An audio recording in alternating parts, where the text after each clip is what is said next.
ओकर नाम हटे रनिया रे।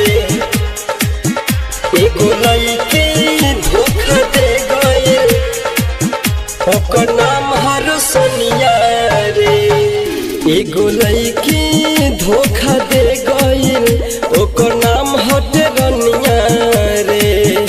एगो लइके धोखा दे गइल ओकर नाम हटे सोनिया रे। याद आई रे कब बताई रे, याद आई रे कब बताई रे अपन प्यार के कहानिया रे। एगो लइके धोखा दे गइल ओकर नाम हरो सोनिया रे। एगो लइके धोखा दे गइल ओकर नाम हटे जुलिया रे। याद आई रे कब बताई रे, याद आई रे कब बताई रे अपन प्यार के कहानिया रे। एगो लइके धोखा दे गइल ओकर नाम हटे रनिया रे। ओकर नाम हटे रनिया रे। एगो लइके धोखा दे गइल ओकर नाम हटे जुलिया रे।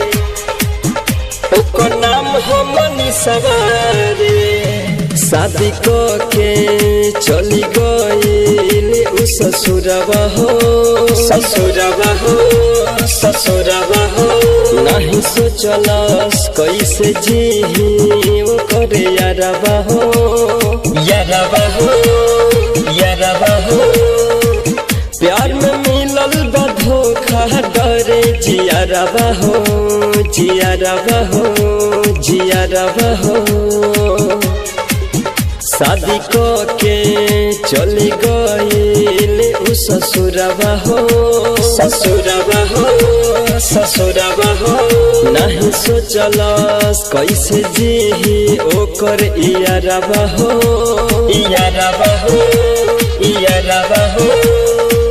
प्यार में मिलल बा धोखा डरे जियारवा हो, जियारवा हो, जियारवा हो।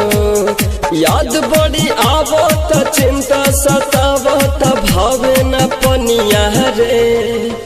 एगो लइके धोखा दे गइल ओकर नाम हटे जुलिया रे। एगो लइके धोखा दे गइल ओकर नाम हटे लुलिया रे। एगो लइके धोखा दे गइल ओकर नाम हटे सोनिया रे। एगो लइके धोखा दे गइल ओकर नाम हटे तनुआ रे। राइटर सुबोध बिहारी सच कहले, कहले, कहले। मुन्ना मतलबी दर्द रोज सहले, सहले, सहले।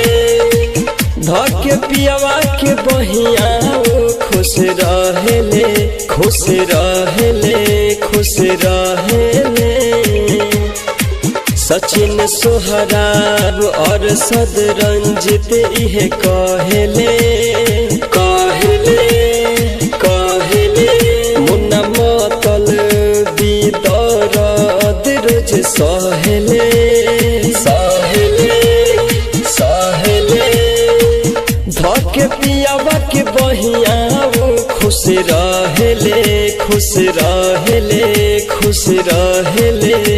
लगा के गइल अगिया जर गइल बगिया आइल ऐसन अनहिया रे।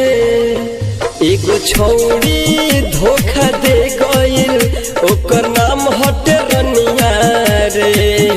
एगो लइके धोखा दे गइल ओकर नाम हटे छोटिया